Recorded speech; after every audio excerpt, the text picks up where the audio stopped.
exposition, nous nous interrogerons sur la notion d'équité scolaire. Alors c'est une question évidemment, nous le verrons, essentielle pour notre école, une question maintes fois évoquée et qui pourtant reste sans doute encore un idéal difficile à atteindre. Nous allons en débattre. Alors, dans la composition de cette table ronde, nous avons souhaité associer à la fois des acteurs de terrain chargés de la mise en œuvre des politiques publiques d'éducation pour être donc au plus près du terrain, mais également des chercheurs qui ont leur regard évidemment d'évaluateurs, notamment en économie, pour mesurer les effets des politiques qui ont pu être soit expérimentées, soit mises en place à un niveau plus large. Alors, je vous présente nos intervenants dans l'ordre de disposition, j'ai envie de dire. Tout d'abord, Éric Charbonnier, qui est économiste et expert en éducation à l'OCDE, qui est également membre du Conseil d'évaluation de l'école. Julien Grenet, qui est directeur de recherche au CNRS et directeur adjoint de l'Institut des politiques publiques. Claire Mazeron, vous êtes directrice académique des services de l'éducation nationale de l'Académie de Paris et plus spécialement en charge des lycées et du lien avec l'enseignement supérieur. Jean-Charles Ringard, vous êtes inspecteur général de l'éducation, du sport et de la recherche, honoraire, copilote notamment du comité de suivi de la réforme du lycée et co-auteur d'un rapport qui a été remis au ministre en juin 2021 sur l'égalité filles-garçons comme un levier du lycée du XXIe siècle. Et puis enfin, Camille Terrier, vous êtes économiste et vous enseignez à la Queen Mary University de Londres. Merci à tous. Peut-être pour commencer, quelques mots de présentation très rapide du propos et revenir sur la notion même d'équité scolaire qui est souvent mal comprise, mal définie. Évidemment, l'équité scolaire ne signifie pas que tous les élèves, que ça conduirait, une école équitable ne signifie pas que tous les élèves auraient les mêmes résultats. Une école équitable vise à l'absence de lien entre les différences de résultats entre les élèves et le milieu dont ils sont issus. Voilà. C'est la force du lien, finalement, entre résultats scolaires et parcours scolaires des élèves et le milieu social, appréhendé dans une manière large, c'est-à-dire milieu CSP, origine sociale, mais aussi genre, mais aussi lieu d'habitation, etc. Et donc, lorsqu'on raisonne en termes d'équité, c'est bien cette force de lien entre résultats, encore une fois, et origine sociale qu'on essaye de questionner. Alors, en France, notre école est souvent accusée, finalement, de ne pas corriger suffisamment les inégalités scolaires. C'est vrai qu'il y a de nombreux travaux en économie, en sociologie qui le montrent depuis longtemps. Les comparaisons internationales, Éric nous en parlera, peut-être nous placent dans une situation guère favorable, on le verra, peut-être qu'il faudra nuancer toutefois. Et on peut se dire tout de même que cette situation d'une école qui serait inéquitable peut paraître un peu paradoxale, au moins pour deux raisons. La première, c'est que on en parle depuis longtemps. Voilà, et que c'est un objectif affiché des politiques éducatives depuis longtemps. Et puis la seconde, qui est que la France est tout de même l'un des pays où les inégalités économiques et sociales sont les plus faibles relativement aux autres pays de l'OCDE. Et donc on peut s'interroger finalement pourquoi, bien qu'ayant des inégalités économiques et sociales relativement plus faibles, eh bien, la force du lien entre origine sociale et résultats scolaires serait aussi forte. Donc voilà un petit peu le propos que nous allons essayer d'avoir, c'est dire finalement comment peut-on comprendre ces paradoxes et puis au-delà évidemment quelles sont les voies possibles pour répondre à ce défi de l'équité scolaire. Et donc pour amorcer la réflexion, je vous propose de faire un pas de côté et puis de regarder un peu de l'extérieur ce que les études, notamment de l'OCDE, nous disent dans notre école autour de l'équité. Éric ? Bonjour à toutes et à tous. Et je suis très content d'être aujourd'hui avec vous. Je vais vous parler de l'étude PISA. C'est une évaluation des élèves de 15 ans. Je me dis que j'aurais pu venir peut-être avec le test aujourd'hui. Il y a des élèves de lycée, peut-être de seconde, de première, de 15 ans, mais c'est une évaluation qui a lieu tous les 3 ans. C'est une évaluation des élèves en compréhension de l'écrit, mathématiques et sciences. Et c'est connu pour parler des performances des élèves, mais surtout pour mettre en avant les inégalités de notre pays. Et je crois que ce graphique qui est sous vos yeux, on pourrait y rester des heures quelque part pour parler de la performance et l'équité des systèmes éducatifs. Si vous regardez sur l'axe verticale, on peut voir la performance des pays. Plus on est vers le haut, plus on est performant. En gros, on voit la France est plutôt au-dessus de cette moyenne. Et puis, sur l'axe horizontal, plus on est sur la gauche, plus on est inégalitaire. Et là, quelque part, on peut voir que la France se situe assez mal parmi les pays donc, qui ont des performances moyennes dans les études internationales, mais à un niveau d'inégalité sociale et scolaire qui est bien plus élevé qu'ailleurs.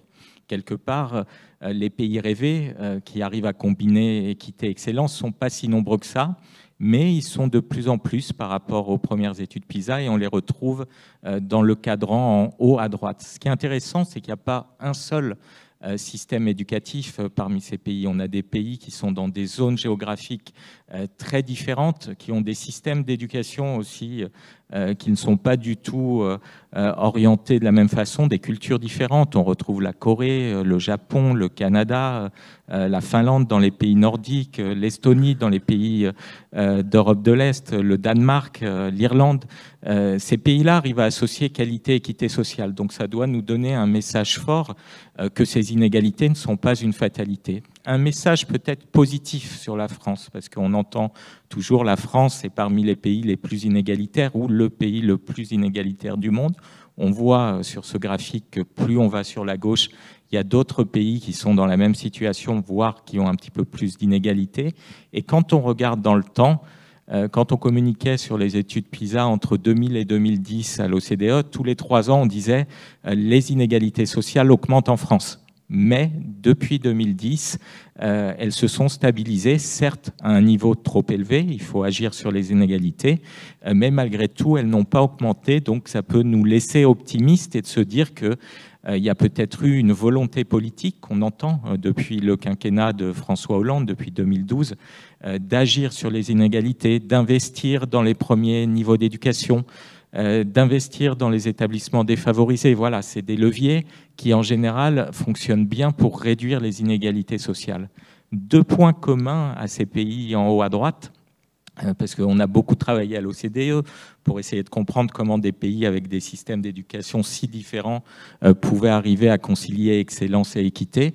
On constate que dans tous les cas, on retrouve un investissement très fort depuis 20 ans dans le métier d'enseignant. Voilà, si on n'investit pas dans ces enseignants, si on n'arrive pas à susciter de l'attractivité, à attirer des étudiants vers ce métier, on aura du mal à être équitable parce que la qualité d'un système éducatif se mesure à la qualité de ses enseignants. Donc ces pays-là ont investi souvent dans la formation initiale, la formation continue, le développement de carrière des enseignants et puis parfois ont essayé d'insister sur la revalorisation des enseignants et notamment en Estonie, de ceux qui iront travailler dans les zones défavorisées. Un enseignant en Estonie qui travaille dans une zone défavorisée gagne 1/3 de plus en termes de salaire qu'un enseignant qui travaille dans un établissement plus classique. Hop, je vais essayer de passer sur la diapositive suivante.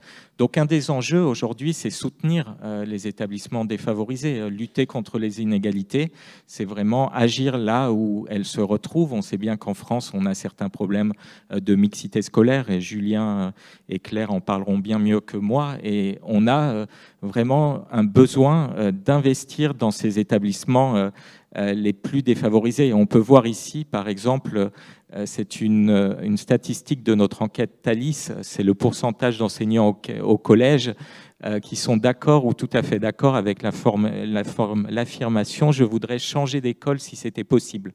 Et on constate que dans les écoles les plus favorisées, qui concentrent moins de 30% des élèves des milieux socio-économiques défavorisés, ils sont que 15% à vouloir changer d'école. Quand on regarde les établissements les plus défavorisés, avec plus de 30% d'élèves des milieux socio-économiques, ils sont 35% à déclarer vouloir changer d'école. On comprend là que agir sur ces inégalités, c'est vraiment essayer de revaloriser le métier, de donner du soutien aux enseignants qui exercent dans ces établissements difficiles. Et on le sait qu'en France, par rapport à d'autres pays, il y a une culture de coopération à l'intérieur d'établissements, une culture de l'évaluation qui était très peu développée. Quelque part, la démarche du conseil d'évaluation de commencer à créer des projets d'établissement, des discussions en interne avec les parents, les élèves, les enseignants et les personnels pour discuter de l'école, c'est une démarche qui est ultra importante parce qu'on constate que quand on est dans un établissement défavorisé en France, on a davantage de difficultés et davantage de mal-être chez la population enseignante que dans les autres établissements. Ça sera ma dernière diapositive. Et l'équité, finalement, ce n'est pas limité uniquement au milieu socio-économique des élèves. On peut regarder l'équité entre les genres et l'équité dans les parcours scolaires. Et ce qu'on voit en France, souvent, c'est que les élèves défavorisés sont surreprésentés dans les filières professionnelles. C'est le cas en France, c'est le cas aussi dans beaucoup de pays, mais c'est plus marqué. Mais on constate aussi qu'il y a un problème de parité entre les garçons, d'égalité entre les garçons et les filles.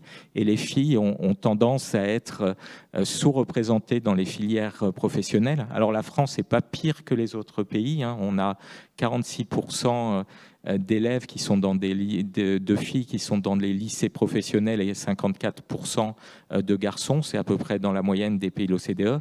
Et puis on constate aussi dans la poursuite d'études, ces inégalités sont très marquées. En moyenne, dans les pays de l'OCDE, il y a 31% de filles seulement qui sont scolarisées dans les filières scientifiques. C'est un entrant sur 3 qui rentre dans les filières scientifiques est une fille. Seulement seulement une, pardon. C'est vraiment une proportion très faible. En France, c'est 33%, donc là encore, la situation n'est pas plus catastrophique qu'ailleurs. Mais alors qu'on manque de jeunes dans les métiers scientifiques, qu'on a du mal à attirer dans les métiers du numérique suffisamment d'étudiants, on se rend compte qu'il faut agir pour créer une diversité de parcours. Un dernier point pour terminer. Aussi, on le sait que le diplôme est fondamental pour la réussite éducative, pour l'équité, et c'est particulièrement vrai en France où les jeunes qui n'ont pas atteint le niveau de l'enseignement secondaire, qui sortent sans qualification, un seul sur 2 trouve un emploi, alors que quand on sort avec un diplôme de l'enseignement supérieur, 87% de ces jeunes sont en emploi. Donc c'est le grand écart, donc il faut investir pour permettre aux jeunes de trouver leur voie et d'avoir un diplôme. Et ce qu'on peut dire là, je voulais terminer vraiment sur un point positif, c'est que malgré tout, le nombre de décrocheurs, le nombre de jeunes qui sortent sans qualification chaque année a baissé de façon colossale en France depuis 2010. Ils étaient à peu près 150 000 par an en 2010. Ils sont aujourd'hui autour de 100 000, voire un peu moins de 100 000, ce qui prouve que quand il y a une volonté politique de continuité, et c'est le cas pour le décrochage scolaire, c'est un objectif politique depuis 2010, on peut réussir à avoir des résultats. Et ça, c'est le message le plus important sur les inégalités. Les inégalités sociales et scolaires ne sont pas une fatalité. En agissant dessus, on peut réussir à s'améliorer. Merci. Eric, pour cette note optimiste, voilà, c'est vrai que vu de l'OCDE, on apprécie toujours ce regard. Alors, l'analyse ici montre bien effectivement qu'il y a 2 aspects sur lesquels on va véritablement s'intéresser. C'est à la fois la mixité sociale et l'égalité entre les garçons et les filles. Peut-être vous rappeler que vous pouvez envoyer des questions, voilà, et je dis aux organisateurs que j'ai plus la matrice, j'ai plus l'interface avec les questions, donc si vous voulez m'aider, ça serait pratique. Ensuite, peut-être, Eric, est-ce qu'il y a des pays qui, ces dernières années, ont particulièrement progressé ou qui auraient mis en place des choses qui pourraient être, j'ai bien compris qu'il y avait différents modèles, hein, mais qui pourraient finalement être source d'inspiration. Est-ce qu'il y a des pays qui, en matière d'équité scolaire, que ce soit mixité ou sociale ou égalité filles-garçons, des pays qui peut-être montrent une certaine voie? Le Portugal est un exemple parmi les plus intéressants des pays de l'OCDE qui a vraiment... qui avait le même niveau d'inégalité que la France au moment de la première étude PISA en 2000 et qui aujourd'hui est un des pays qui a un niveau d'égalité qui est au niveau de la moyenne des pays de l'OCDE et qui s'est énormément amélioré en termes de performance éducative pour tous les élèves. Et ça a été le résultat d'une politique très inclusive de lutte contre les inégalités. Au Portugal, le ministre de l'Éducation a investi dans les établissements défavorisés en mettant en place une politique inclusive où les municipalités, les parents, les familles, les écoles se sont mis autour d'une table pour avoir un projet global de lutte contre les inégalités. Donc on a revu la formation des enseignants. Également, on les a mieux préparés sur le volet pédagogique du métier. On a impliqué les acteurs sociaux dans la vie des écoles, c'est-à-dire que les acteurs sociaux ont créé du lien entre les familles et les écoles et sont parfois intervenus dans les établissements pour apporter une aide aux enseignants, hein, pas pour les remplacer, mais juste pour être un soutien parce qu'ils connaissaient très bien ces élèves des quartiers.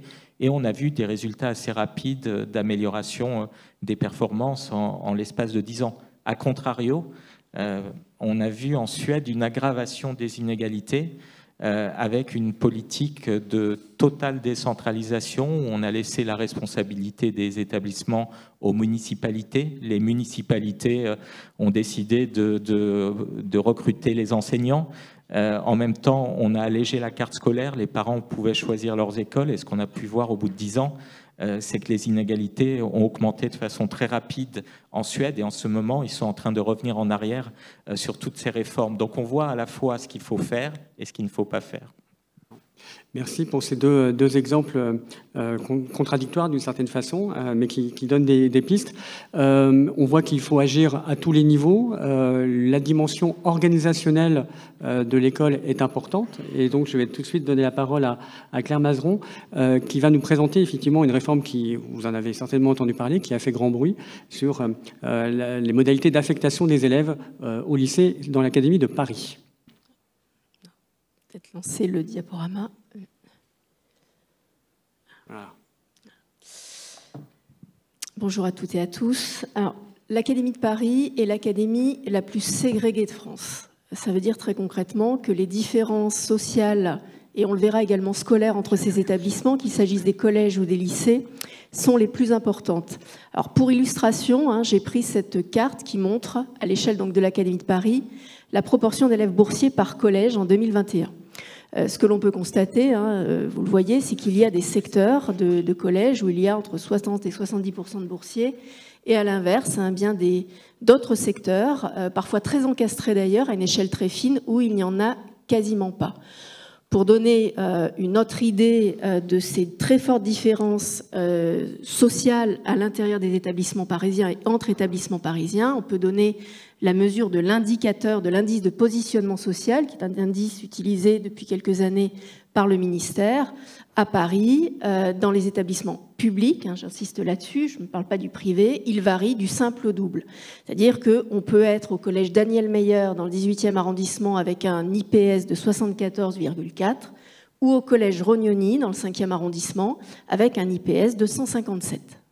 C'est la même chose sur les lycées puisqu'on a des IPS qui varient de 79 jusqu'à 154. Alors, c'est un très fort handicap, ça tient bien évidemment à la ségrégation résidentielle. Pour autant, c'est aussi un levier parce qu'à partir de cette très forte ségrégation, on peut travailler à une échelle assez fine. Nous avons des possibilités pour développer la mixité sociale qui n'existent pas sur des territoires beaucoup plus ruraux, à la rigueur à l'échelle de grandes agglomérations, mais pas lorsqu'il y a évidemment un seul établissement scolaire et rien autour dans un rayon très, très large.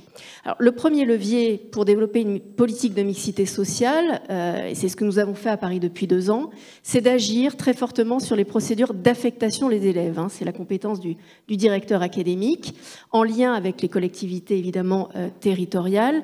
Et à Paris, nous avons travaillé sur Affelnet. Alors Affelnet est à la fois une plateforme de vœux pour les familles dont les enfants candidatent à l'entrée au lycée et un algorithme d'affectation. C'est un algorithme national et que les académies peuvent paramétrer comme elles le souhaitent. Ce qu'il faut bien comprendre à Paris, c'est que nous sommes dans un système d'affectation qui n'a rien à voir avec ce qui peut se passer dans d'autres départements ou académies. En général, quand on est en province, on a un lycée de secteur, hein, lorsqu'on passe du collège au lycée, et tout le monde, une fois son orientation, par exemple en seconde générale obtenue, eh bien, demande ce lycée de secteur et l'obtient. À Paris, il n'y a jamais eu un seul lycée de secteur. D'abord parce qu'il y a à Paris 96 lycées, dont 44 lycées qui proposent une voie générale, un lycée au kilomètre carré, et il y a toujours eu la possibilité de choix pour les familles.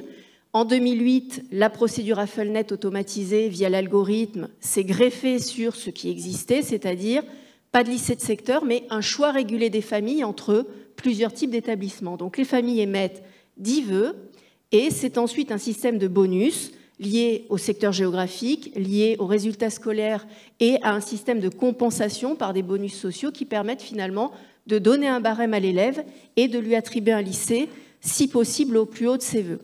Alors, ce système n'a pas changé dans son principe, mais avant la réforme, il fonctionnait de la manière suivante. Nous avions 4 grands districts à Paris, chacun comprenant entre 10 et 15 lycées. Et parmi ces districts, eh bien, les familles donc, pouvaient faire des vœux. Elles avaient toutes à l'intérieur du district le même nombre de points, le même bonus district de 9600 points.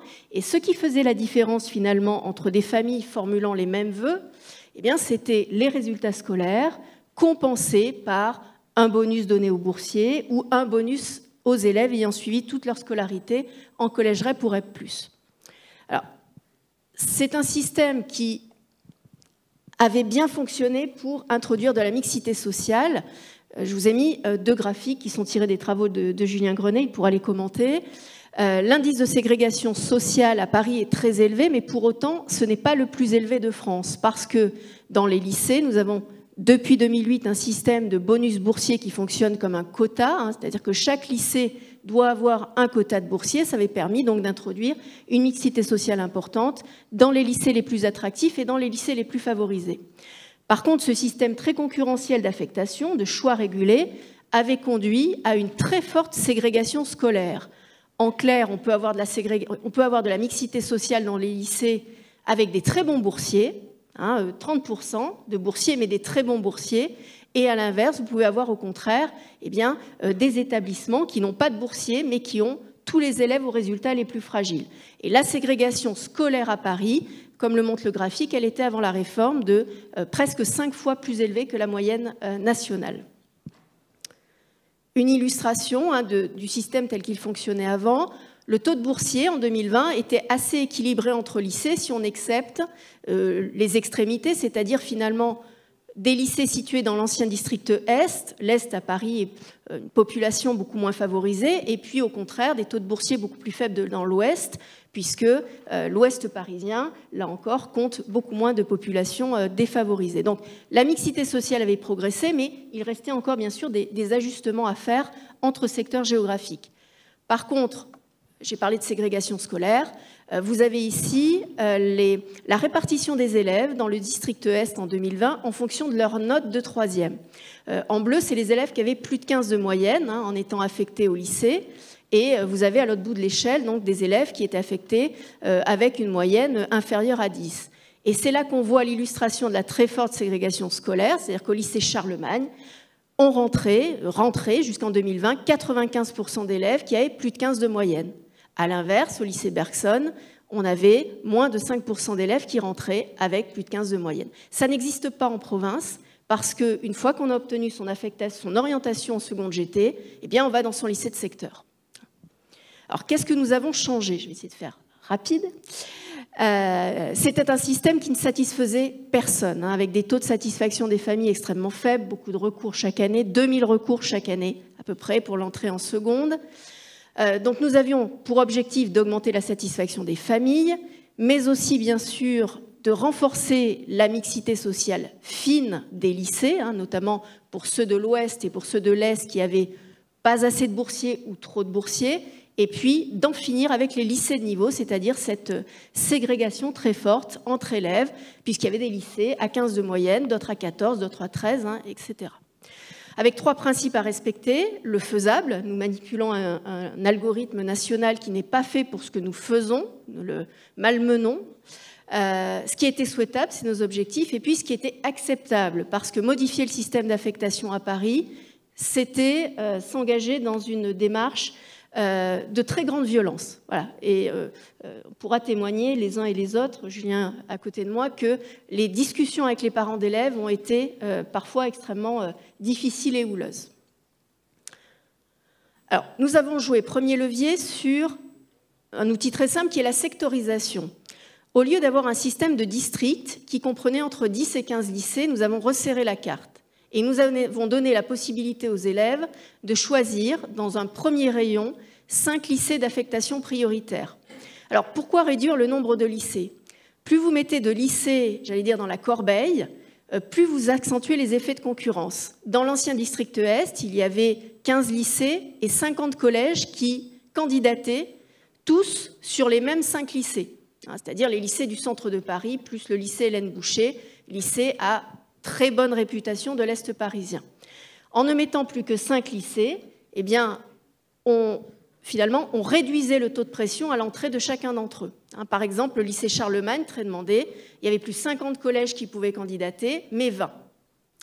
Donc, jouer d'abord sur la sectorisation, réduire les effets de concurrence, et puis un exemple pour le collège Condorcet, désormais, chaque collège parisien, chacun des 114 collèges, a sa propre carte. Chaque collège a ses 5 lycées de secteur 1, d'affectation prioritaire, peut candidater sur les autres, mais avec un bonus qui est dégressif. Donc le collège Condorcet peut candidater en secteur 1 sur les lycées Balzac, Chaptal, Racine, Condorcet, Quinet. On a veillé à mettre dans la carte des lycées très attractifs. Pour Condorcet, c'est le lycée Condorcet, Racine et Chaptal. Un peu moins attractif, intermédiaire, c'est le lycée Balzac. Et puis un franchement répulsif aux yeux des familles, c'est le lycée Quinet. Quand je dis répulsif ou attractif, c'est un point de vue subjectif. Ce qu'il faut bien comprendre, c'est qu'on est sur des effets de réputation et non pas de qualité de l'enseignement. Le deuxième levier sur la sectorisation et sur l'affectation des élèves, c'était de mettre en place un système de compensation et d'incitation à la mixité sociale. Nous avons maintenu le principe de bonus boursier qui avait donné de bons résultats. Et la nouveauté, c'est que nous avons créé un bonus IPS du collège de scolarisation de l'année de 3e. Concrètement, plus on est scolarisé en 3e dans un collège défavorisé, plus le bonus que l'on obtient est élevé.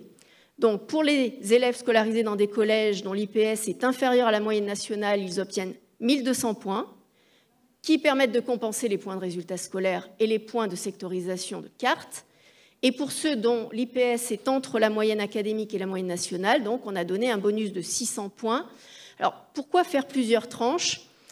Nous souhaitions vraiment être sur un bonus progressif qui incite les familles à choisir l'établissement de secteur, alors souvent pour les familles qui hésitaient, les collèges REP+, c'est difficile de les rendre attractifs, mais les collèges intermédiaires, les familles parisiennes hésitaient parfois avec le privé.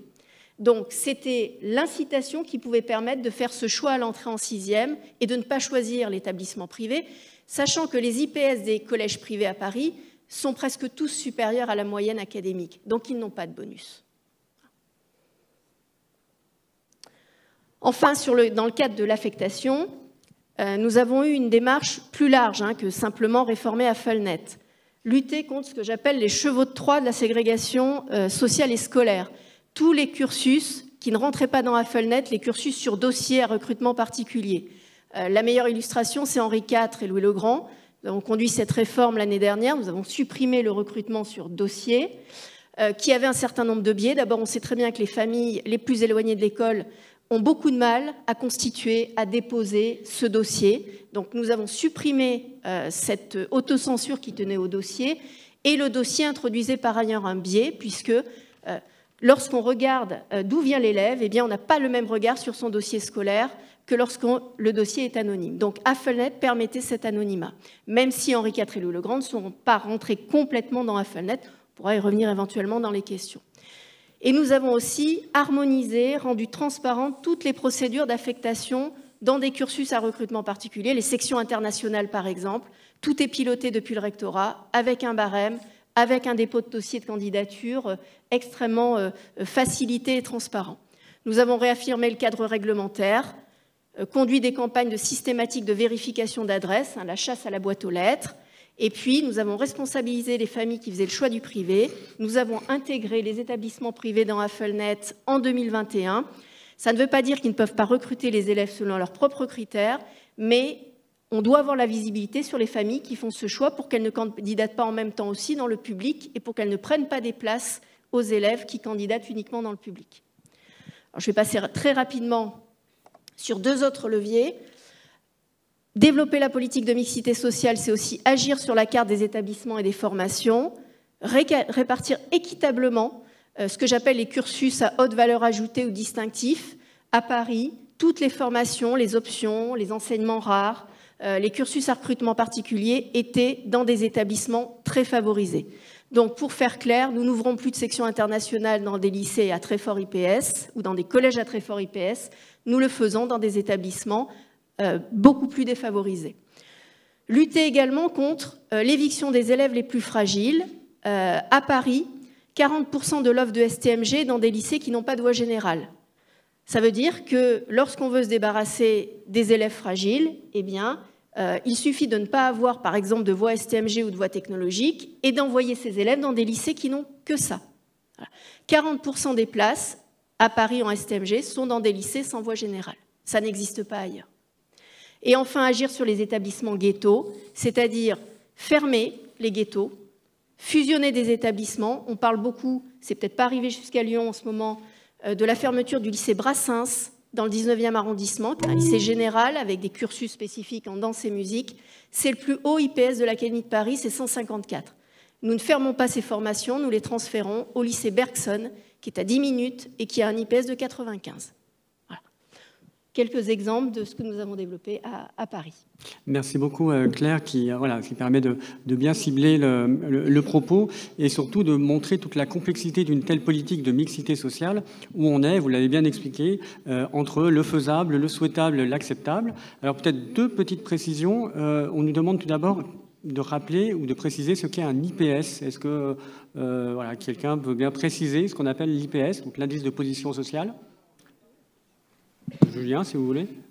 Alors effectivement, l'IPS, c'est une mesure qui est construite à partir des catégories socio-professionnelles des parents ou des personnes responsables de l'enfant. Et en fait, on transforme cette catégorie socio-professionnelle, c'est-à-dire par exemple enfants d'ouvriers, enfants d'instituteurs, enfants de profession intellectuelle supérieure, enfants de cadres, en un chiffre qui mesure à quel point cette catégorie socio-professionnelle prédit la réussite scolaire. Et donc c'est une mesure qui n'est pas forcément totalement corrélée, par exemple, avec le niveau de revenu des parents. Par exemple, les enfants d'instituteurs ont un IPS très élevé. Pourquoi ? Parce que bien qu'ils n'aient pas des niveaux de revenus extrêmement élevés, ils ont un capital culturel très fort qui fait qu'en moyenne, leurs enfants réussissent bien. Donc c'est vraiment une mesure de l'origine sociale telle qu'elle prédit la réussite scolaire. Et effectivement, c'est une mesure qui est quantitative et donc qui permet de cette façon-là de classer. Peut-être une dernière question avant de passer effectivement au bilan, c'est-à-dire qu'est-ce qu'on peut dresser comme premier bilan de cette politique ambitieuse. Peut-être question naïve, pendant qu'on met les diapos dans l'ordre.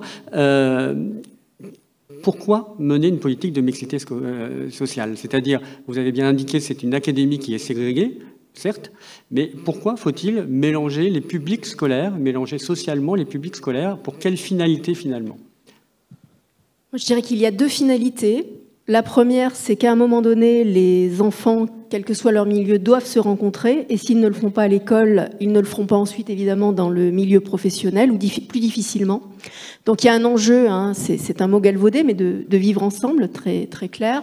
Et le second, c'est qu'on sait que la mixité sociale est très profitable aux enfants qui viennent de milieux plus défavorisés et qu'elle ne pénalise pas ceux qui viennent de milieux favorisés. Donc c'est un objectif effectivement d'élévation du niveau général et des compétences des élèves. Alors Julien, vous travaillez évidemment sur ce bilan de cette politique. Quels sont les premiers enseignements de vos études ? Alors j'ajouterais peut-être dans les motivations pour la mixité, il y a quand même un objectif de réduction des inégalités. Pourquoi ? Parce qu'on sait que le contexte scolaire dans lequel un élève va évoluer va influencer sa réussite, et particulièrement lorsqu'un élève est scolarisé dans un ghetto scolaire. Ça ne va pas simplement maintenir les inégalités de départ, ça va les accentuer. Donc la mixité, c'est quand même une politique aussi de réduction des inégalités de plus long terme sur le marché du travail en termes de salaire, de revenus. Et donc c'est un enjeu important. Et évidemment, par rapport à ce que Éric Charbonnier a montré sur le fait que la France se caractérise quand même par des niveaux d'inégalité scolaire, de déterminisme social à l'école très fort, on ne peut pas ne pas mettre ça en lien avec la très forte dimension ségrégative du système scolaire, c'est-à-dire le fait que les établissements scolaires, que ce soit particulièrement les collèges, mais aussi les lycées, les écoles élémentaires, sont très différenciés du point de vue social en France, y compris sur des territoires très restreints, et particulièrement dans les grandes villes. Donc un des leviers qui a été mis en œuvre ces dernières années pour essayer de renforcer la mixité sociale en milieu scolaire, c'est les politiques d'affectation des élèves. Donc il y a eu plusieurs choses qui ont été mises en place, certaines à une échelle assez petite. Donc je ne vais pas tellement y revenir, mais il y a eu un certain nombre d'expérimentations qui ont été lancées en 2016-2017 au collège, sous plusieurs formes. Par exemple, fermer des établissements qui étaient devenus des ghettos scolaires pour réaffecter les élèves dans des collèges de centre-ville. C'est ce qui a été fait à Toulouse, la fermeture du collège Badiou et les élèves qui ont été envoyés en centre de Toulouse au collège Fermat, entre autres. Redécouper la carte scolaire des collèges pour essayer de rééquilibrer un peu les compositions sociales des collèges. Et puis à Paris, un dispositif un peu particulier qui a été la mise en place de ce qu'on appelle les secteurs multicollèges, c'est-à-dire qu'au lieu d'avoir une adresse égale un collège, eh bien, on fusionne certains secteurs de collèges très différenciés socialement, de manière à essayer de rééquilibrer leur composition. Donc ces expérimentations, pour certaines d'entre elles, elles ont donné d'assez bons résultats.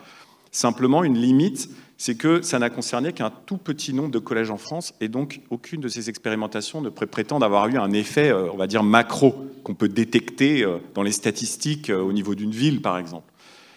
Alors, ces expérimentations, d'une certaine manière, elles contrastent avec la réforme que Claire Mazeron a présentée à l'instant, c'est-à-dire cette réforme de la procédure d'affectation au lycée à Paris. Donc, petit retour en arrière, cette procédure AFELNET, on en a beaucoup parlé dans les journaux l'année dernière ou l'année d'avant, alors surtout du fait de l'intégration d'Henri IV et Louis le Grand dans cette procédure, mais en réalité, c'était plutôt assez anecdotique par rapport à la réforme de l'année d'avant. Et puis aussi, curieusement, on n'en parle qu'à Paris, alors que c'est une procédure qui existe partout en France. En fait, y compris à Lyon, il y a un AFELNET. Simplement, comme l'a bien dit Claire, cette procédure, elle est paramétrée de façon très différente. C'est le même outil, mais ce n'est pas les mêmes paramètres. Et globalement, il y a vraiment deux modèles qui se distinguent. Il y a un modèle qui est celui qui est utilisé essentiellement partout en France, qui est que les élèves sont globalement affectés à un lycée. Ils ont un lycée de secteur. Ce lycée, ils ont une priorité absolue pour ce lycée. Donc, bien que ce soit une procédure de choix scolaire sur le papier, ça ressemble très fortement à ce qu'on fait au collège, c'est-à-dire de la carte scolaire. À Paris, la différence, c'est que depuis toujours, même avant AFELNET, il y avait énormément de choix. C'est-à-dire qu'au sein d'un grand district, eh bien, on ne prend pas en compte la distance géographique. Que j'habite place Stalingrad, que j'habite place du Châtelet, je pouvais accéder au collège Charlemagne. Voilà, sans que la distance joue. Et donc, c'est une procédure qui a évidemment permis un éventail de choix très large. Et elle a été mise en place à Paris en 2008, cette procédure. Et immédiatement, lors de sa mise en place, elle s'est vue assigner un objectif de mixité sociale avec la mise en place de ce qu'on appelle le bonus boursier. En pratique, ce bonus, c'est un bonus très important qui, dans les faits, donnait quasiment automatiquement aux boursiers leur premier vœu. C'est-à-dire que les boursiers, pourvu qu'ils demandent un lycée de secteur dans leur district, ils avaient automatiquement leur premier vœu. Cette première version d'AFELNET, elle a permis de renforcer assez considérablement la mixité sociale dans les lycées publics parisiens. Alors, c'est sur le slide suivant, malheureusement, je crois que ça donne un torticolis, donc on ne peut pas vraiment Si, on peut le voir. Donc, je peux le résumer, alors si on le voit. Donc, ce graphique, il montre la proportion de boursiers qu'il y avait Ah, voilà.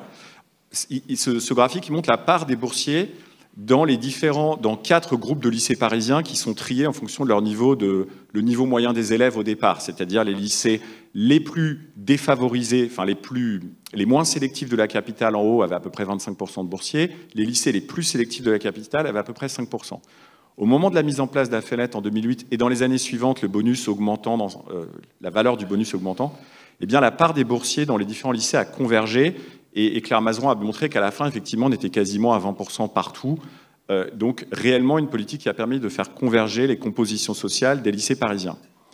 Néanmoins, l'autre critère de priorité qui était utilisé, en dehors du bonus, c'était la prise en compte des notes de troisième. Quand on n'était pas boursier, qu'est-ce qui faisait qu'on était pris dans un lycée s'il y avait trop de demandes? Eh bien, on était trié sur les notes de troisième. Et ça a conduit à prochain slide, à une ségrégation scolaire considérable. Donc, je remonte ce graphique, mais qui, je trouve, est assez parlant, parce qu'il montre bien la situation dans laquelle on est arrivé. Historiquement, au début des années 2000, Paris, c'était l'académie la plus ségrégée socialement dans les lycées, comme elle l'est toujours au collège. Au collège, les collèges parisiens sont les plus ségrégés de France, les lycées ne le sont plus. Ils étaient plus que ceux de Créteil et de Versailles, aujourd'hui c'est moins le cas, ça c'est l'effet du bonus, mais évidemment la prise en compte des notes a conduit à ces fameux lycées de niveau et une ségrégation scolaire considérable avec des lycées qui recrutaient à plus de 15 de moyenne. Et cette situation, elle a posé des difficultés croissantes parce que ça crée énormément d'anxiété chez les familles. Parce que, évidemment, au moment de la procédure d'affectation, les élèves de 3e étaient extrêmement stressés parce que s'ils n'obtenaient pas leur premier vœu, ils avaient l'impression de chuter. Voilà, je passe du lycée où les élèves sont recrutés à 15 au lycée où il y a 14. Et en fait, est-ce que c'était si nécessaire que ça pour avoir un système éducatif efficace? C'était pas certain. Donc il y a eu quand même une demande assez consensuelle de renforcer un peu la mixité scolaire dans les lycées parisiens. Et c'était un des objectifs de la réforme, entre autres, avec d'autres objectifs qui étaient de rapprocher un peu les élèves de leurs établissements, de mettre fin à ces 4 grands districts, d'avoir finalement une carte un peu plus fine sur le territoire parisien, et puis aussi de favoriser la mixité sociale, toujours en maintenant le bonus boursier. Donc, qu'est-ce que cette politique a fait? Qu'est-ce qu'on peut en mesurer au bout d'un an? Alors, elle existe depuis 2 ans, mais on n'a pas encore les résultats de la 2e année. On a les résultats de la 1re année. Eh bien, c'est ce qui vient dans la diapositive suivante. Alors, la diapositive suivante montre simplement ce fameux bonus IPS. Donc, on parle beaucoup de l'IPS en ce moment parce que le ministère de l'Éducation nationale a été contraint de publier les IPS de toutes les écoles et collèges de France, publics et privés. Donc, il y a pas mal de presse en ce moment sur cette question. Eh bien, et pourquoi en particulier? Parce que cet IPS, donc l'IPS moyen des collèges, il est aujourd'hui utilisé dans certaines procédures d'affectation, comme Affelnet Paris. Donc, en fonction de son collège, donc les collèges bleus sont les plus favorisés, on a 0 points. Les collèges orange moyens, 600 points. Les collèges rouges, 1200 points. Et en pratique, ce bonus, il est important. Ça vaut beaucoup. Donc, à l'issue de la 1re année d'Affelnet, si on compare la composition sociale des lycées parisiens publics par rapport à ce qui prévalait l'année précédente, eh bien c'est la diapositive suivante. On a 1/3 de ségrégation sociale en moins et 1/3 de ségrégation... C'est l'autre? Pardon, voilà. Donc là, on peut mesurer la ségrégation sociale et scolaire par certains indices. Donc ségrégation sociale, c'est à quel point les lycées sont différents du point de vue de leur composition sociale, et scolaire, à quel point ils sont différents du point de vue du niveau de leurs élèves. Eh bien, dans l'un et l'autre cas, la ségrégation a baissé d'1/3. Je tiens à indiquer quand même que, travaillant pas mal sur les données éducatives, c'est pas tous les 4 matins qu'on voit des effets de cet ordre-là. En fait, la plupart du temps, quand on travaille sur des réformes éducatives, la norme dans nos travaux, c'est 0 effet. Ou on a beaucoup de mal à voir des effets. Il faut aller vraiment zoomer de très près. Un exemple, c'est la baisse de la taille des classes en CP. Bon, on voit l'effet de la baisse de taille des classes en CP, le dédoublement des classes de CP sur les résultats, mais enfin, ça ne saute pas au visage quand on regarde tout de suite les chiffres. Là, on a quand même une réforme dont les effets sont, au bout d'un an, quand même assez importants. Je le dis parce que, finalement, cette réforme, elle n'a pas fait tant parler d'elle que ça. Elle a surtout fait parler d'elle par son côté plus anecdotique, Henri IV, Louis Grand. Dans une ville où il y a une très forte sensibilité quand même aux questions scolaires, on se dit que rien n'est possible, que les familles vont se mettre sur des barricades pour empêcher toute espèce de réforme scolaire. Eh bien, on voit que dans une ville comme Paris, pourtant, il n'y a pas de fatalité. On peut faire baisser de 30% la ségrégation sociale au lycée par ce type de procédure qui, il me semble, a mis en tout et pour tout 40 personnes, a fait manifester 40 personnes devant l'hôtel de ville à Paris. Donc on se dit peut-être que on peut peut-être un peu plus, mais finalement ça n'a pas mis Paris à feu et à sang, loin de là. Et aujourd'hui, cette politique, elle peut peut-être servir d'exemple pour des applications ailleurs qu'à Paris. Et donc, je vais en finir par là. Peut-être, c'est qu'est-ce qu'on peut tirer de ce type d'évaluation, évidemment, qui se poursuit aujourd'hui. Il faut savoir, est-ce que ces gains de mixité continuent? Comment réagissent les parents à l'entrée en 6e? Est-ce qu'effectivement, ce bonus IPS incite les parents à moins éviter leur collège de secteur? Enfin, beaucoup de questions qui restent à évaluer. Mais on peut se demander si une procédure de ce type ne mériterait pas, en tout cas ce paramétrage particulier, vu que l'outil existe ailleurs qu'à Paris, ne pourrait pas être envisagé dans d'autres villes. J'ai envie de dire au hasard, Lyon par exemple, puisque si on regarde la situation des lycées ou collèges lyonnais, j'ai mis quelques diapos pour finir là-dessus, donc c'est un peu plus loin, pardon. Donc voilà, prenons l'exemple des collèges lyonnais. Donc ce graphique qui montre chaque barre, c'est la proportion d'élèves défavorisés, enfants d'ouvriers ou de personnes sans activité professionnelle par collège à Lyon. En bleu, c'est les collèges publics lyonnais, en rouge, les collèges privés lyonnais. Donc qu'est-ce qui saute aux yeux? Un contraste saisissant entre le public et le privé. En moyenne, le privé à Lyon, dans les collèges privés, c'est 9% d'élèves défavorisés, c'est 34% dans le public, mais aussi des contrastes très importants entre collèges publics lyonnais.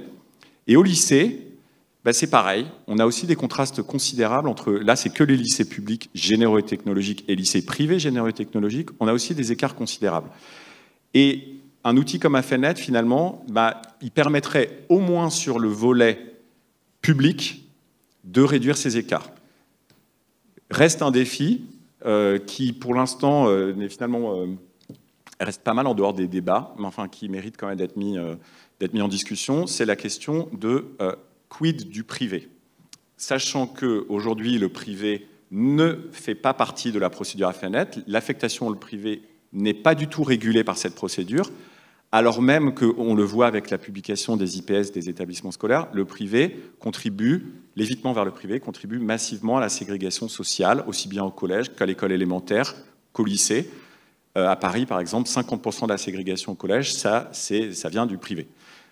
Et donc, ne faut-il pas réfléchir à une manière d'intégrer les établissements privés qui, je le rappelle, sont financés à hauteur de 73% par l'État, par les collectivités locales et par donc les impôts de tous, dans ce type de procédure, de manière à ce qu'elles donnent vraiment leurs pleins effets sur la mixité et que les efforts dans cette direction ne pèsent pas uniquement sur les épaules du public. Voilà. Merci. Merci beaucoup, Julien, pour ces éléments d'analyse de cette politique et donc des effets qui apparaissent favorablement lorsqu'on les regarde au moins à l'aune de la mixité sociale. Restera à regarder peut-être dans un plus long terme quel effet ça a réellement sur les résultats et les parcours des élèves. Et puis, par rapport au dernier point, peut-être indiquer que cette politique présente un autre avantage, c'est qu'elle est peu coûteuse. Alors, Claire, peut-être, par rapport à ça? Je dis peu coûteuse, mais à dessein. Ça ne coûte rien. Voilà. Voilà, un autre aspect important, c'est que par rapport à d'autres politiques, donc on a pu évoquer aussi les politiques de remédiation, c'est-à-dire donner davantage de moyens aux établissements défavorisés, là on est plutôt dans une politique de prévention. Faire en sorte, par exemple, qu'à Paris, une ville comme Paris, pourquoi est-ce qu'on a des collèges en REP? Étant donné la sociologie parisienne, on se demande comment il est possible d'avoir des collèges REP. Finalement, on peut peut-être éviter qu'une partie d'entre eux n'existe juste par des politiques d'affectation différentes. Donc on voit que la condition d'organisation même du système peut permettre finalement de renforcer, toutes choses égales par ailleurs, finalement la mixité sociale. Alors Camille, est-ce que vous voulez compléter sur cette approche en termes de mixité sociale et puis peut-être avancer aussi sur la question de l'égalité filles-garçons? Alors oui, je suis ravie de prendre la suite sur ces questions d'équité scolaire. Je pense que je vais pouvoir passer sûrement les deux premières slides qui résumaient un peu la situation française sur ces questions d'inégalité, à la fois les inégalités sociales et les inégalités de genre, parce que ma toute première slide contenait le graphique qui a été présenté par Éric Charbonnier, donc je pense que je n'ai pas besoin de revenir dessus. Peut-être une façon un tout petit peu différente de le présenter, qui est peut-être aussi une façon, une touche d'optimisme, c'est que quand on regarde ce graphique, voir l'ampleur des situations des différents pays en termes du poids de l'origine sociale sur la réussite scolaire des élèves. Dans un sens, ça donne de l'optimisme parce qu'on se dit qu'il y a beaucoup de marge de manœuvre pour s'améliorer et que les politiques qu'on met en œuvre peuvent avoir une efficacité assez importante, notamment comme on le vient de voir avec les politiques de mixité scolaire. Donc je ne vais pas m'attarder plus sur ce graphique-là. Un point sur les inégalités filles-garçons. J'ai nommé la slide un portrait plus subtil, dans le sens où, quand on parle d'inégalités sociales, souvent ces inégalités, elles sont grandes et elles vont toujours dans le même sens, c'est-à-dire que l'origine sociale et les élèves d'origine sociale plus défavorisés sont souvent en retard, soit sur les résultats scolaires et aussi dans des domaines qui relèvent plus du non cognitif, sur des questions de persévérance, de coopération, de patience, enfin tous des domaines voilà, qui sont un peu moins palpables, mais qui sont aussi des déterminants très importants de la réussite scolaire et aussi à plus long terme de la réussite sur le marché du travail. Quand on parle des inégalités filles-garçons, la raison pour laquelle je dis que c'est un portrait un peu plus subtil, c'est que globalement, les filles ont des meilleurs résultats scolaires que les garçons. Les garçons ont beaucoup plus de chances encore aujourd'hui d'être les décrocheurs, même si c'est un terme qui n'est pas toujours très heureux ou sexy. Les garçons sont moins nombreux dans le supérieur. Donc de ce point de vue-là, c'est plutôt les inégalités sont en défaveur des garçons. En revanche, le diable se cache un peu dans les détails, dans le sens où les filles sont encore moins présentes dans les filières d'élite et dans les filières scientifiques. Et quand je dis ça, c'est important de voir que c'est à résultats scolaires donnés. Si on regarde les meilleurs élèves au lycée, les filles ont moins de chances de candidater en classe préparatoire ou dans les établissements les plus prestigieux. Et les filles ont aussi, à résultats scolaires donnés, moins de chances de choisir des filières scientifiques. Une des raisons qui a été très très bien documentée dans la recherche, c'est qu'elles sont moins à l'aise dans les environnements compétitifs. Donc à partir du moment où il y a un grand élément de compétition, les filles ont tendance à se mettre un peu en retrait et à être plus réticentes à candidater dans ces établissements-là, enfin, ou sur ces filières-là. J'aimerais continuer ensuite, à partir de ce constat, avec des pistes de réflexion, donc des pistes de réflexion à la fois sur d'où viennent ces inégalités et de façon peut-être un tout petit peu plus positive, qu'est-ce qu'on peut faire. Donc pour commencer sur le défi de l'équité sociale, alors parmi ces pistes de réflexion, il y en a certaines qui ont été abordées, donc je vais être un peu rapide. La première qui revient directement, c'est promouvoir la mixité scolaire entre établissements. Et pour faire ça, donc on l'a vu avec les présentations précédentes, bien sûr, à l'échelle de la ville, il est possible de changer la sectorisation, de passer à une affectation directe sur établissement de secteur, à un choix régulé, comme ça a été fait et très bien présenté.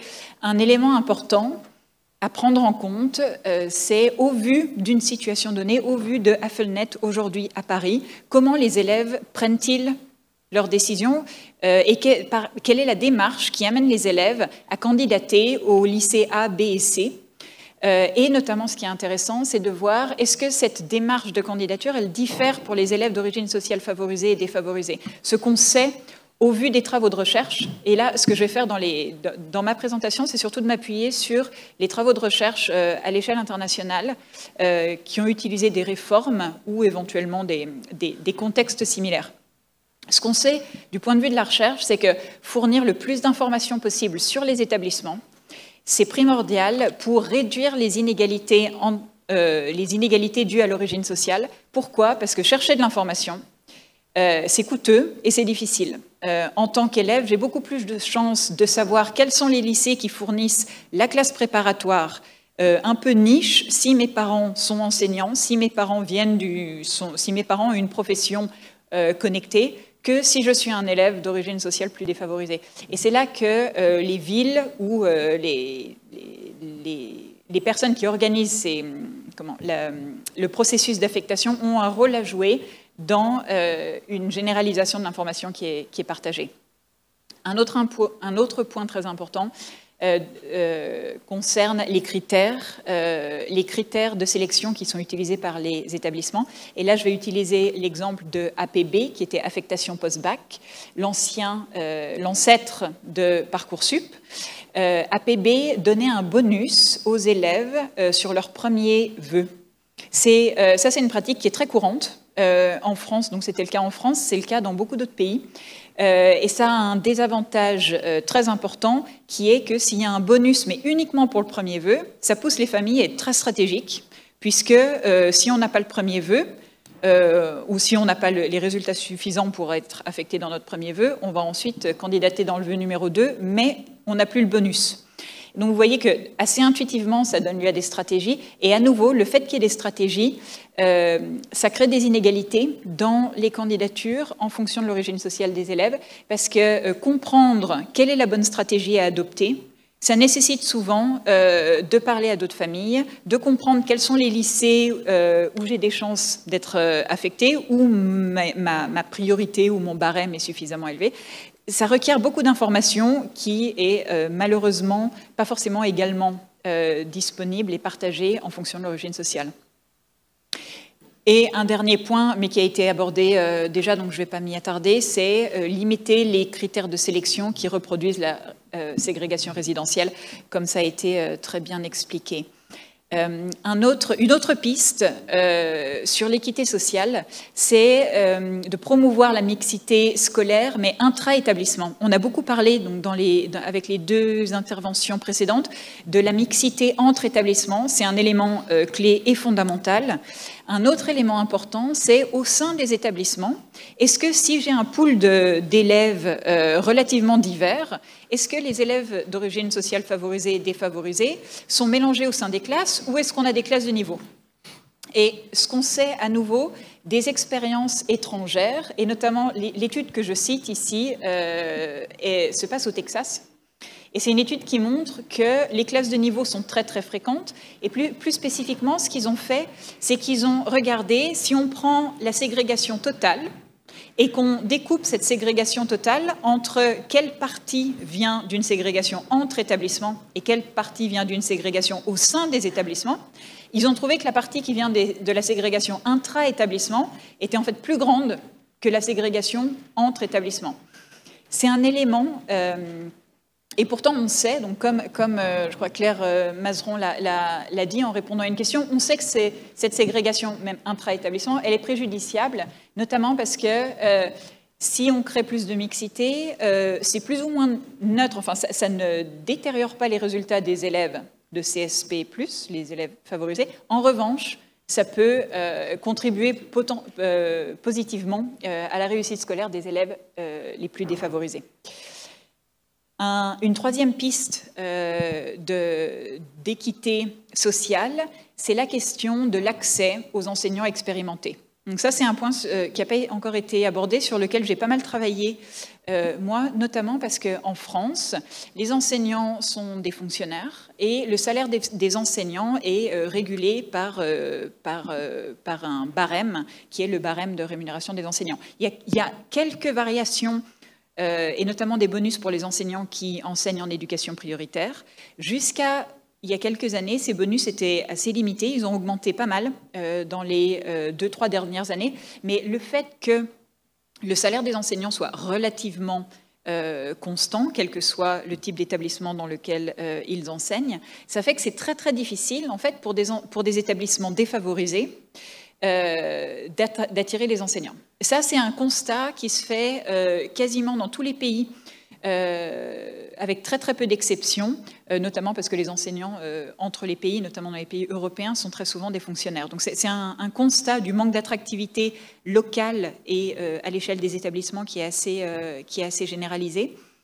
Ce qui se passe en France, c'est qu'on a aussi une procédure centralisée d'affectation des enseignants dans les établissements, et dans un premier temps dans les académies. Et pour vous donner une idée des équilibres un peu structurels d'attractivité entre les différentes académies, chaque année, parmi tous les jeunes enseignants qui viennent juste de passer le concours, qui ont une année de stage, et c'est les enseignants qu'on appelle les néo-titulaires. Ces enseignants-là, 50% à peu près de ces enseignants sont affectés dans 3 académies sur 30. Et ces 3 académies, c'est des académies qui sont peu attractives, c'est pour ça qu'on envoie les néo-titulaires là-bas. C'est les académies de Créteil, de Versailles et d'Amiens. Et ça, en fait, le fait qu'on envoie les jeunes enseignants dans ces académies-là, ça crée, d'un point de vue dynamique, des inégalités qui se renforcent, puisque dès qu'ils peuvent et dès qu'ils en ont la possibilité, ils demandent à sortir de ces académies, puisque c'est souvent pas leur académie d'origine. Le point, c'est que ces inégalités structurelles, elles vont de pair avec le fait que c'est aussi des académies qui ont des profils d'élèves souvent plus défavorisés. Donc on se retrouve dans une situation où on a des élèves défavorisés qu'on met en face des enseignants qui ont le moins d'expérience. Et on sait, à nouveau du point de vue de la recherche, que l'expérience des enseignants est déterminante pour la valeur ajoutée des enseignants, donc pour la capacité des enseignants à faire progresser les élèves. Ça, c'est particulièrement vrai pour les 2-3 premières années d'enseignement. Après, c'est relativement plat, mais les 2-3 premières années sont clés. Donc, c'est pas forcément idéal d'avoir tous les enseignants les plus jeunes qui sont systématiquement en face des élèves qui ont le plus besoin de bons enseignants. Et une 4e piste, elle concerne l'accès à l'enseignement supérieur. Donc, j'ai mentionné la réforme, on est passé d'un système en France d'affectation post-bac à une réforme qui a été relativement médiatisée pour le passage à Parcoursup. Il y a un certain nombre de barrières à l'accès à l'enseignement supérieur qui ont été identifiées. À nouveau, je m'appuie ici sur des travaux de recherche. Il y a des barrières financières qui sont particulièrement importantes dans les pays anglo-saxons, un peu plus qu'en France, où les universités sont payantes et sont souvent très chères. Ces barrières financières, elles existent tout de même en France, puisque si on veut faire des études dans une ville qui n'est pas la nôtre, ça implique de payer pour un logement, ça implique d'avoir des coûts. Donc ces barrières financières existent, et très clairement avoir des aides, des subventions qui couvrent les frais de l'enseignement supérieur pour les élèves, c'est quelque chose qui fonctionne. Une autre piste qui est en lien avec la toute première suggestion que j'avais en haut, c'est à nouveau au moment où les élèves doivent faire des choix d'orientation pour le supérieur, c'est très très important qu'on leur donne toutes les informations. Et là, cette fois-ci, les informations qu'on donne quand on fait des choix dans l'enseignement supérieur, c'est des informations qui diffèrent un peu de celles qu'on donne quand les élèves choisissent des lycées. Puisque dans l'enseignement supérieur, on aimerait leur donner des informations sur la qualité des universités, mais aussi éventuellement sur ce qu'on appelle les retours sur investissement, donc quels sont les salaires de sortie.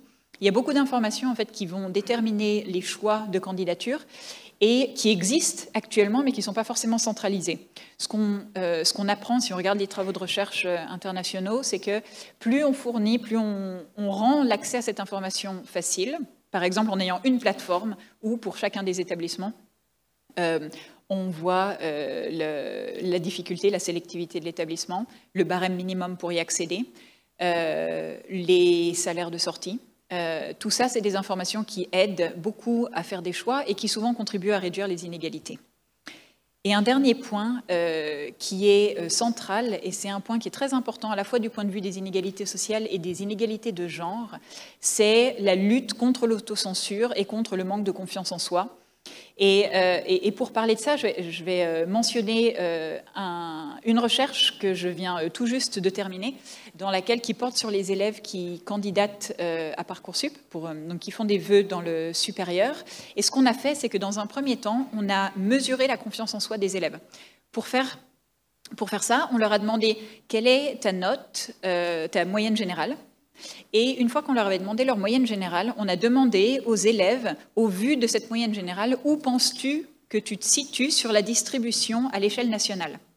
Ce qu'on observe quand on fait cet exercice, c'est que pour les filles et pour les élèves d'origine sociale défavorisée, en particulier pour les meilleurs, donc là on parle des élèves qui ont plus ou moins les mentions au-dessus de 16 de moyenne, là on a des énormes différences dans leur positionnement, dans où est-ce qu'ils se perçoivent dans la distribution nationale. Et pour illustrer ça, ce n'est pas les vrais chiffres que j'utilise là, mais pour dire ce que j'appelle le manque de confiance en soi, c'est que pour une moyenne de 16, Un garçon dirait « Ah, je suis dans le top 20%. » Une fille dirait « Ah non, je pense que je suis plutôt dans les 30% les meilleurs. » C'est ça, notre mesure du manque de confiance en soi. Donc, pour chaque élève, on a maintenant une mesure de confiance en soi.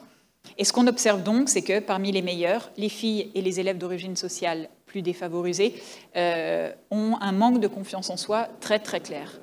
Là où nos résultats de recherche sont plus optimistes, c'est que ce qu'on montre, c'est que si on fournit l'information, on corrige ce manque de confiance en soi en disant aux élèves « Ah, tu pensais que tu étais juste dans les 30% les meilleurs. En fait, non, tu es dans les 10% les meilleurs. » Si on corrige ce manque de confiance en soi, on arrive à complètement résorber les différences de candidature dans les établissements les plus prestigieux sur Parcoursup.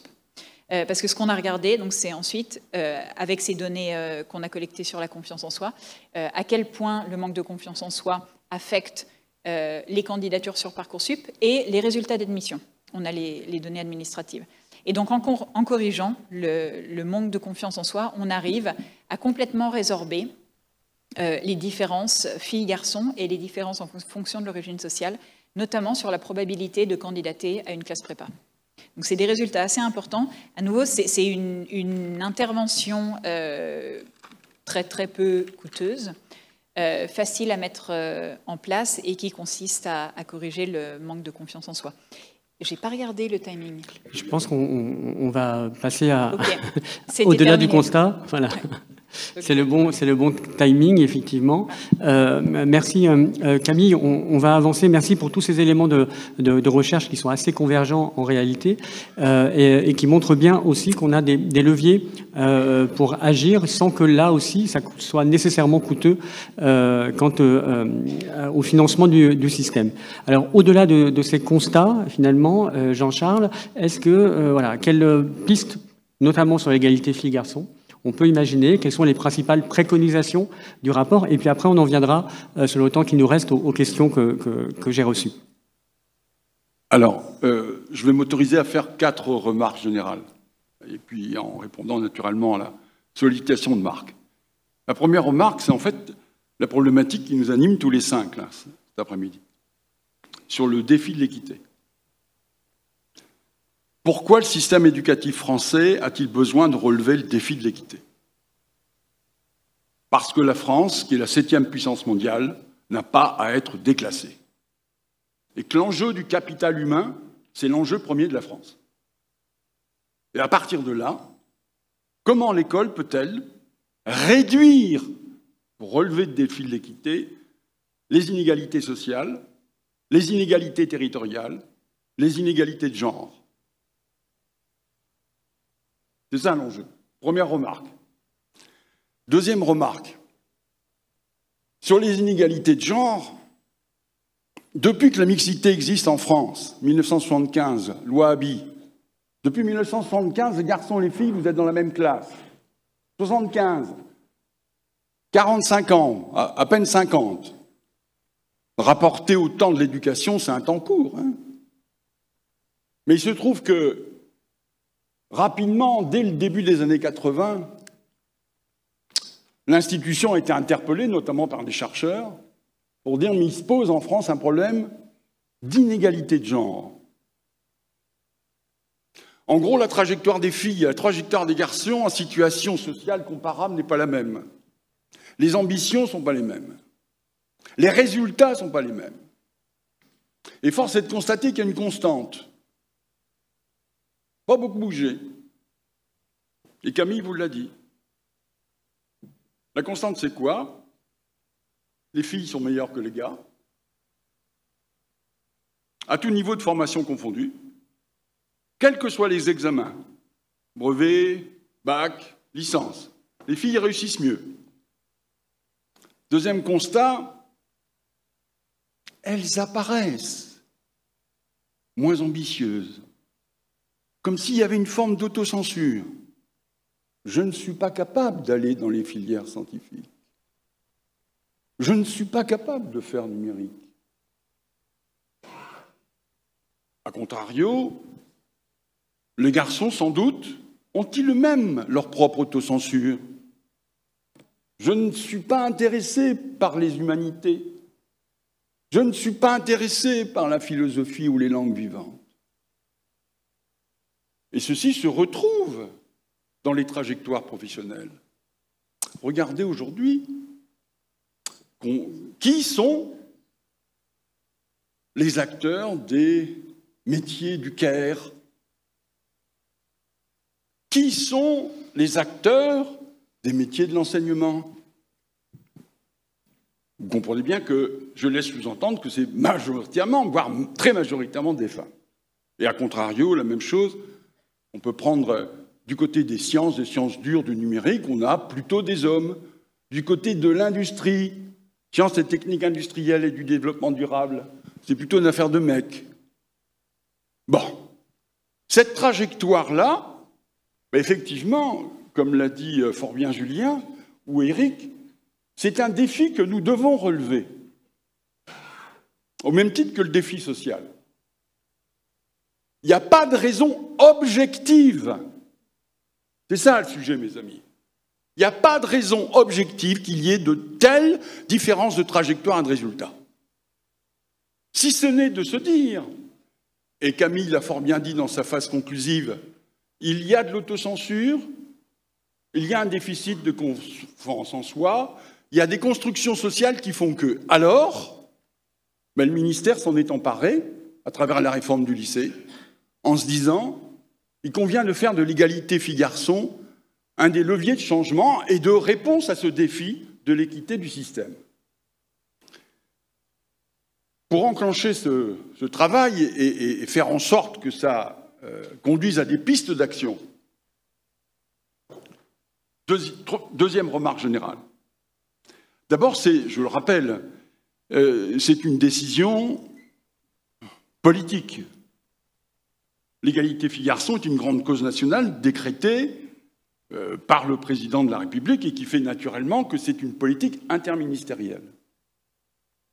Cette politique interministérielle fait que chacun des ministères, naturellement, a sa mesure, mais de plus en plus, d'ailleurs, de manière interministérielle, avance sur cette parité filles-garçons, cette parité homme-femme. Du côté de l'éducation, que ce soit le ministre Blanquer ou notre ministre actuel, Pape Ndiaye, il est intéressant d'analyser les fondements, si je puis dire. Ces fondements sont triples. Un, il faut lutter contre les stéréotypes de genre. Deux, il faut accroître la mixité des parcours, qu'ils soient parcours scolaires ou parcours d'enseignement supérieur, et accompagner du coup les choix d'orientation. Et quatre, il faut lutter contre toutes les violences, de quelque nature qu'elles soient, qui ont aussi une incidence sur les représentations que nous avons de l'égalité homme-femme. C'est ça le fondement de la politique nationale. Mais, troisième remarque, cette politique nationale est à mettre en œuvre. Pendant très longtemps, s'agissant de l'égalité homme-femme, nous avons été les uns et les autres dans les discours incantatoires. Qui dans cette salle est contre ? Personne. Nous sommes tous, en notre âme et conscience, convaincus de l'égalité homme-femme. La question, ce n'est pas de le dire. La question, ce n'est pas d'en être convaincu. La question, c'est de faire désormais. Et quels sont très concrètement les leviers que nous pouvons agir ? Le ministre actuel dit une chose très simple. Si vous avez vu la presse ce week-end, il a déjà avancé quelques points que je vais reprendre. L'idée est très simple, il nous faut changer de paradigme. Et ce changement doit toucher à la fois le pilotage du système éducatif du ministère aux classes et en même temps un changement de paradigme sur notre manière d'appréhender le problème. Alors je vais commencer par ce deuxième d'ailleurs, le changement de paradigme sur la manière d'appréhender le problème. Pendant 40 ans, on s'est posé la question de l'orientation des filles et des garçons. De manière plutôt incantatoire, en disant il faut davantage de filles dans les sciences, il faut davantage de gars sur les humanités, langues ou philosophie. La question aujourd'hui n'est pas simplement de considérer l'orientation comme un facteur causal, mais de considérer l'orientation comme un facteur de conséquence. Et avant d'être orienté, quel est le levier principal ? Je m'adresse à mes collègues enseignants qui sont dans cette salle. Mais le levier, mes amis, c'est vous.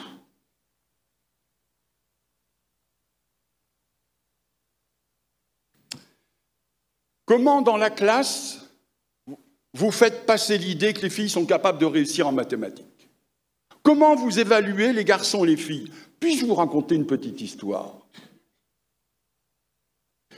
Travaux de la direction de l'évaluation de la prospective de la DEP au ministère et travaux d'une équipe du CNRS sur les performances en mathématiques en CP. Donc j'ai 6 ans.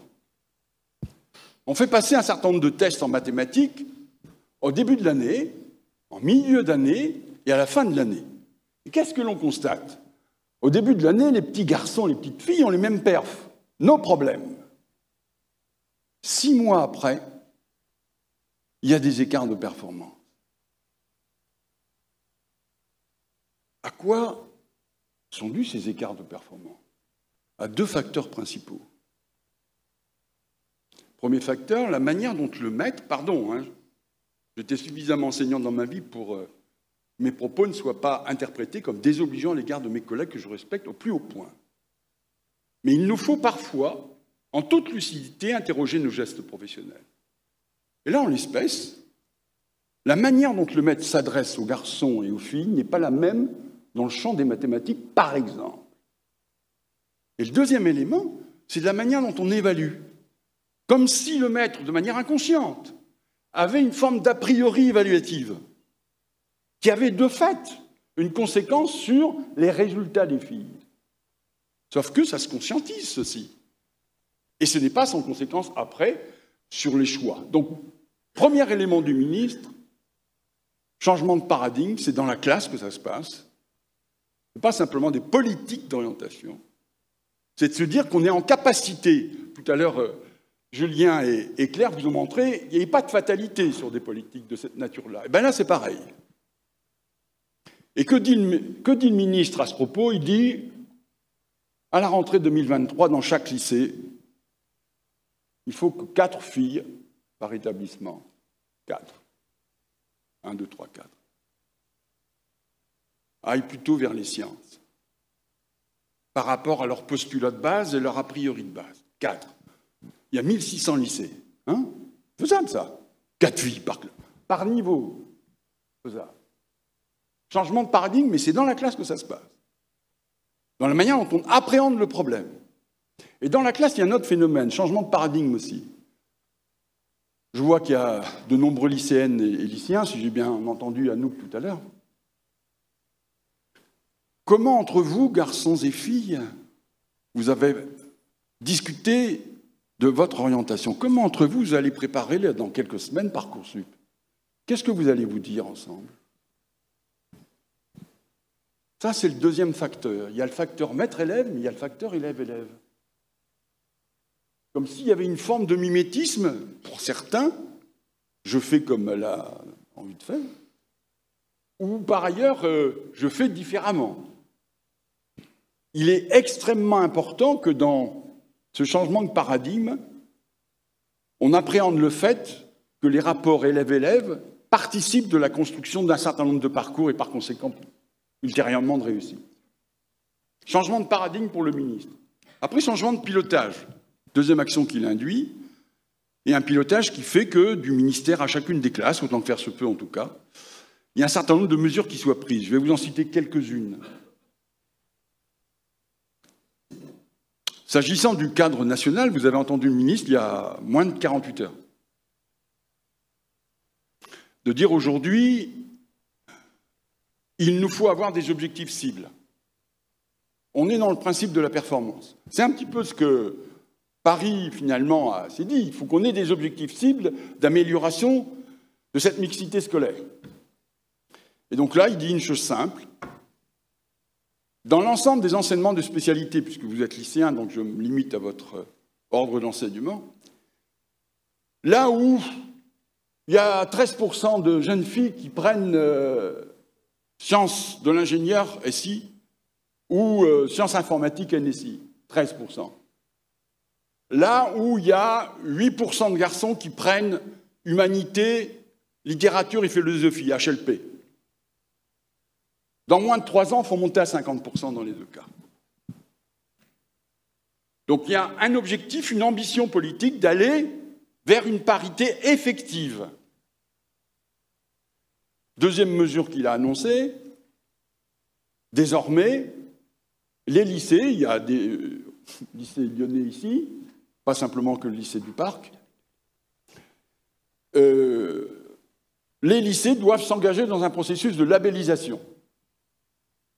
C'est-à-dire que l'action doit être au plus près du terrain. C'est là que ça se passe. Il y a l'impulsion nationale et académique, avec les plans d'action des académies. Claire vous l'a montré. Mais il y a aussi localement, là où ça se situe, c'est-à-dire dans les établissements scolaires, la mise en place de projets d'établissement labellisés égalité filles-garçons. Quelles sont toutes les mesures très concrètes localement dans l'unité la plus basse, pas basse en termes de configuration, que constitue l'établissement, là où on peut agir, faire en sorte effectivement que l'égalité filles-garçons soit au cœur du projet d'établissement. Est-ce que dans les conseils de classe, on se pose la question de l'égalité filles-garçons? Est-ce que dans les conseils de classe, lorsqu'on est en ce moment, en ce moment, premier trimestre, en train déjà d'élaborer le déroulement des conseils des classes, on se pose la question, tout simplement, d'avoir une visualisation des notes genrées? Est-ce qu'on se pose la question, effectivement, discipline par discipline, de la manière dont, effectivement, la situation du genre interpelle notre pratique professionnelle? Jean-Charles, oui, il faut conclure vite. Je termine. J'ajoute une dernière mesure, avant de conclure, je vais quand même conclure. Une dernière mesure, c'est le fait que désormais, tous les enseignants, depuis 2021, c'était tout récent, bénéficient en formation initiale d'un module de formation de 18 heures, obligatoire.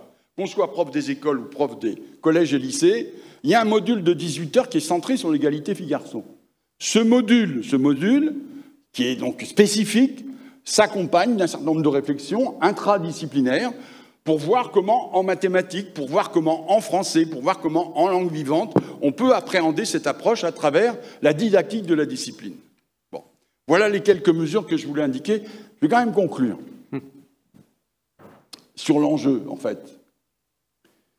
Il y a un certain nombre d'économistes autour de la table, que je ne suis pas d'ailleurs, et qui vous diraient aisément que lorsque l'on parle du défi de l'équité, qu'il soit social, qu'il soit de territoire, qu'il soit de genre, on sait qu'il existe une vraie corrélation entre le niveau de formation des uns et des autres et le développement économique d'un pays. Faire de la France le maintien de la 7e puissance mondiale, c'est répondre au capital humain et faire en sorte qu'il y ait une élévation des niveaux de formation. C'est un enjeu de développement économique et social. Mais la deuxième remarque que je veux faire, c'est que l'égalité filles-garçons, dont je rappelle que c'est un des creusets, un des ferments de la République française, ne pas s'engager sur l'égalité filles-garçons, c'est ne pas relever le défi démocratique. Autrement dit, je termine ainsi, relever le défi de l'égalité, au fond, qu'il soit social, qu'il soit du genre, qu'il soit de territoire, c'est de faire progresser la démocratie. Merci Jean-Charles pour cette conclusion et pour toutes les pistes qui ont été évoquées, notamment sur comment on peut faire dans la classe. Alors peut-être une question, je prends une question, parce qu'il y a plusieurs interrogations qui ont été posées. C'est quid du privé? La remarque de Julien a fait un peu réagir, effectivement. Et notamment, la question qui est posée, c'est finalement à faire cette politique de mixité scolaire, est-ce qu'on n'encourage pas une fuite dans le privé? Et la question qui était posée aussi, quelle est la part du privé? Alors dans l'Académie de Paris, on peut la rappeler. Voilà. Est-ce qu'il y a une fuite dans le privé? Et quelle est la part du privé? Dans l'Académie de Paris, la part du privé est sans doute une des plus importantes de France. Sur les lycées, on est à 40% d'élèves scolarisés dans le privé. Je parle du lycée général et technologique. Il n'y a pas eu de fuite dans le privé. Ni la première année de la mise en œuvre de la réforme, ni la seconde, puisque nous avons des données très précises. Il y a eu même plus la première année de retour du privé, de troisième vers la seconde, que de départ du public vers le privé. À peu près 2 fois plus de retour du privé vers le public que de départ du public vers le privé. Donc c'est une menace je le dis, qui est souvent brandi comme contre-argument à la mise en œuvre de cette réforme. De la même façon, sur Henri Catulle-Legrand, on nous a mis en avant que l'ouverture de classes de seconde à IP-Sup, établissement hors contrat, était favorisée par la réforme. C'est pas vrai, ça concerne quelques dizaines d'élèves. Et de toute façon, les élèves qui devaient rentrer Henri Catulle-Legrand, ils sont rentrés, ils ne sont pas allés dans le privé. Donc, statistiquement, ça ne se voit pas. Et par ailleurs, nous avons des leviers. C'est-à-dire qu'en même temps que nous mettons en place la réforme, mais déjà bien avant, à Paris, nous sommes dans une logique de décroissance démographique. Je n'ouvre pas de classe dans le public en seconde, j'en ferme, même à chaque rentrée. Dans le privé, j'applique la même politique. C'est-à-dire que systématiquement, quand on me demande des ouvertures de classes dans le privé, je les refuse. Merci pour cette précision. Mais écoutez, il me reste à vous remercier vraiment très chaleureusement pour cette présentation et puis vous souhaiter de bonnes journées de l'économie.